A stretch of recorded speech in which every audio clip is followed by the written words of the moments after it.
When a woman treats you like an option, she texts you when she's bored, not because she misses you. She remembers you when the one she wants forgets her. You're the one she uses for attention when her ego's low. You're the backup plan she knows will always say yes. She keeps you close enough to use, but far enough to never choose.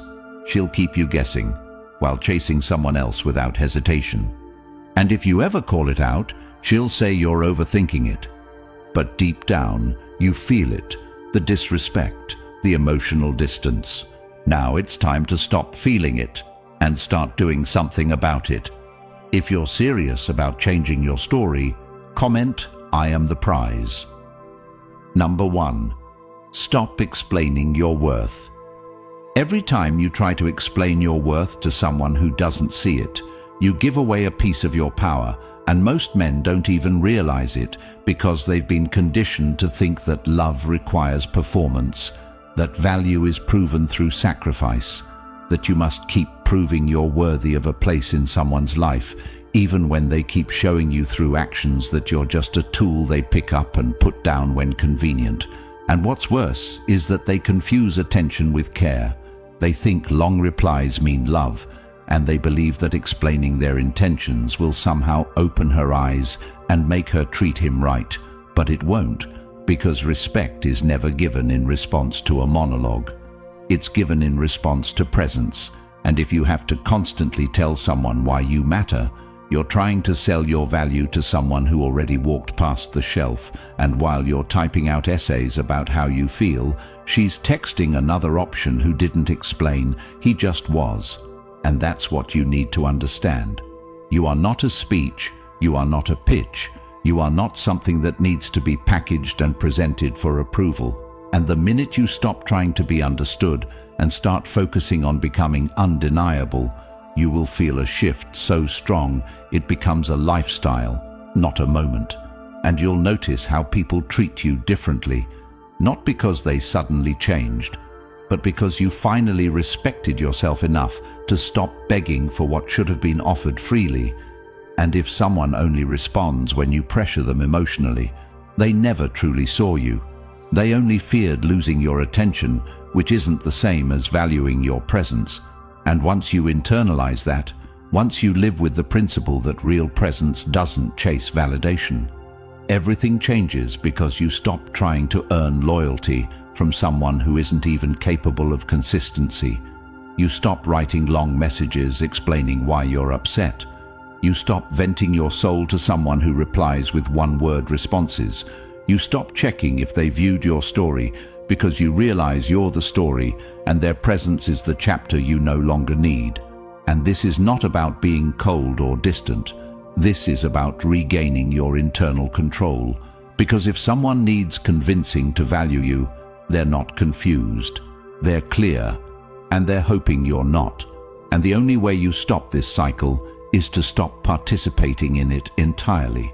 Not by arguing louder, but by living louder. By creating a life so focused on improvement that you have no energy left for those who don't recognize the effort, the pain, the loyalty you bring. Because the truth is, she didn't forget your worth. She just never intended to honor it. She was entertained by your consistency, addicted to your availability, and every time you explained yourself, she got more proof that you'd never leave, more confirmation that you didn't believe you could walk away. And that's what kept her comfortable. Not your love, but your weakness. And if you're honest with yourself, you knew it, you felt it, but you chose hope over evidence, and now you're left confused. But confusion doesn't need closure, it needs clarity, and clarity begins with this. You are no longer available for people who require explanations to see your worth. You are no longer lowering your voice hoping to be heard by someone who chooses not to listen. You are no longer rehearsing pain in your mind to understand why they treated you like a backup. You are deleting the script, walking off the stage, and building a reality where your presence speaks for itself. Not in arrogance, but in quiet certainty. The kind that doesn't demand attention but commands it. The kind that doesn't need to shout because the results do the talking. the kind that isn't trying to win her over because there's nothing left to win. And the moment you fully stop explaining, she'll feel it, not because you said anything, but because the silence became too loud to ignore. And by the time she wonders what happened to the man who used to pour out his soul, you've already become the man who no longer needs to, not because you've changed who you are, but because you finally remembered what you've always been: enough, valuable, worthy, without needing permission or approval. And now it's her turn to explain what she lost, but you won't be listening anymore. And if you're ready to stop explaining and start evolving, the Stoic relationship blueprint was written for you. A deep, timeless guide packed with the principles you were never taught, but always needed. It's more than a book. It's a mindset reset, a path to clarity, power, and emotional control. And now it's available as an audiobook too, so you can start transforming your life while walking, running, even driving. No distractions, no more delays. You'll own it forever, with lifetime access to the knowledge that makes you untouchable to the games you once fell for. The link is in the comments. Number 2. Set boundaries and stick to them.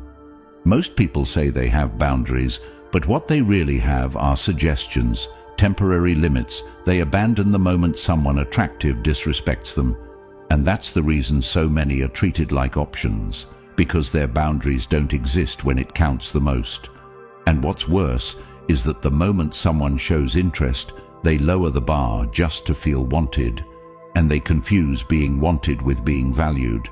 But the truth is, the more you bend your boundaries to accommodate someone else's chaos, the more you lose your identity, and you begin to tolerate behaviors you swore you'd never accept, like being talked down to, ghosted, disrespected in public, made to wait hours for a response, treated like a spare part instead of a priority. And you keep saying to yourself, just this once, thinking they'll see your patience as strength, but all they see is that you don't take yourself seriously. And the moment they sense you won't enforce your limits, they start testing you like a game they know they can keep playing without consequence. And that's not because they're evil, it's because you gave them permission to try. And every time they disrespect you and you stay, you reinforce the idea that their behavior is acceptable. And this is where most people get it wrong.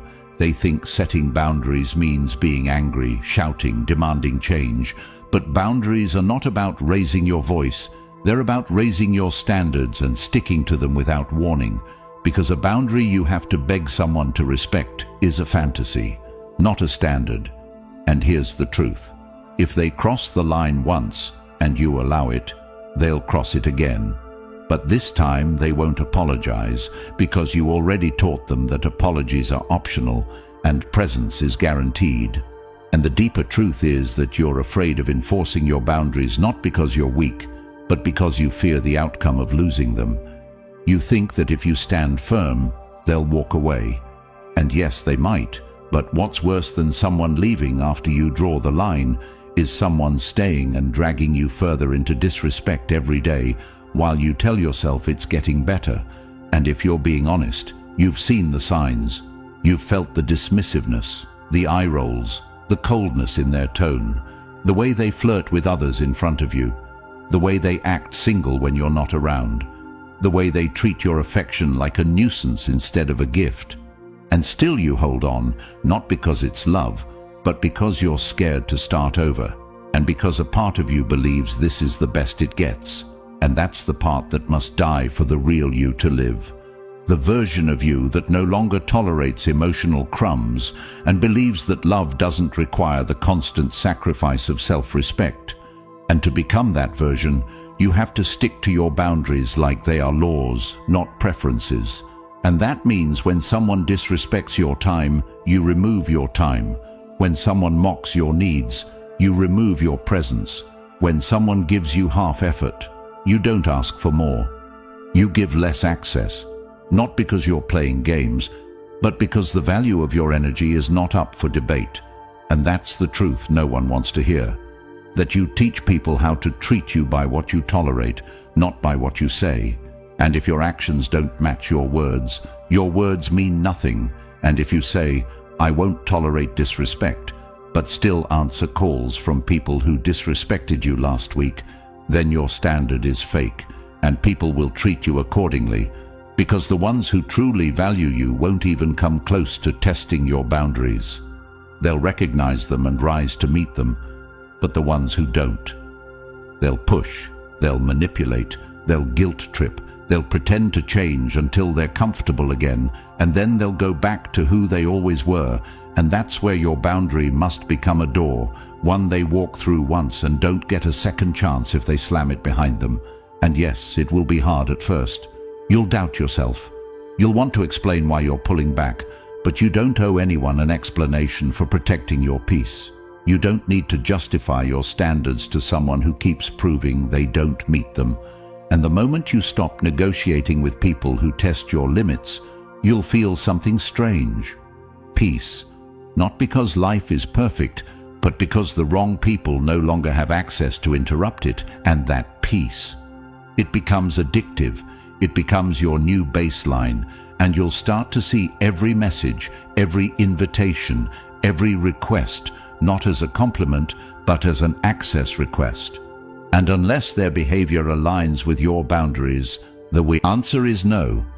Without guilt, without second guessing, without thinking, maybe you're being too harsh, because you're not. You're just finally being honest about what you deserve.